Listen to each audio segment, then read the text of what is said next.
Welcome to our Oilfield Water Services Field Case Study series. My name is Ross McCartney, and in this series I'll be showing you field examples of how produced water analyses can be used to benefit scale, water, well and reservoir management. For all these case studies, where they have been published, the reference for the work is given at the end of the presentation.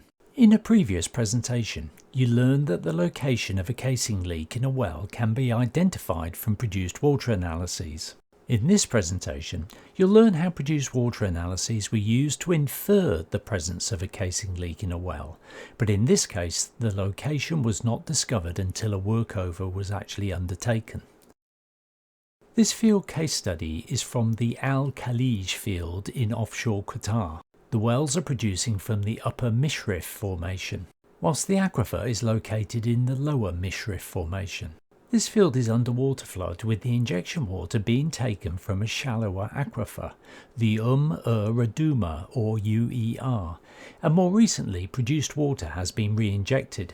Samples of the upper Mishrif formation water, the lower Mishrif aquifer water, UER aquifer water and produced water from wells were obtained, and these were analysed for cation, anions, organics, stable oxygen and hydrogen isotopes and strontium isotope ratios.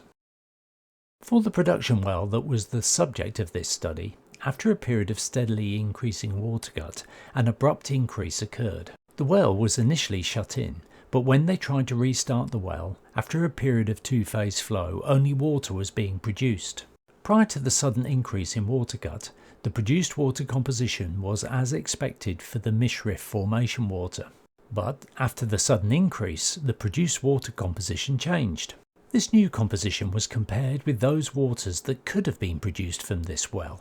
That is, the UER aquifer water, the lower Mishrif aquifer water and the upper Mishrif formation water are mixtures of these, and it was unlike all of them. The new produced water composition was unusual, and this suggested that there must be another source for this water.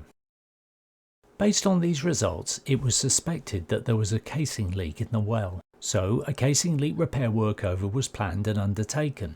This indeed confirmed that a casing leak was present, and it was located in the shallower Simsimar aquifer, hence the unusual new produced water composition.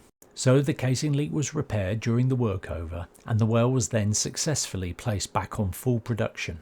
The important point to note in this field example is that even though it was not possible to positively identify the source of the additional water production from the new produced water composition, there was sufficient information from the existing water analyses to infer the presence of a casing leak in the well.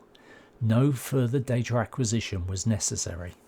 Also, although the location of the leak was not known, the information obtained from the produced water analyses was useful because it identified the likely problem, and this allowed the workover to be planned on this basis without the need for prior well intervention. I hope this brief presentation has given you a greater insight into the value of produced water analyses. If you require further information, please visit our website at www.oilfieldwaterservices.co.uk, where you will find our extensive publication list, which cover many field cases.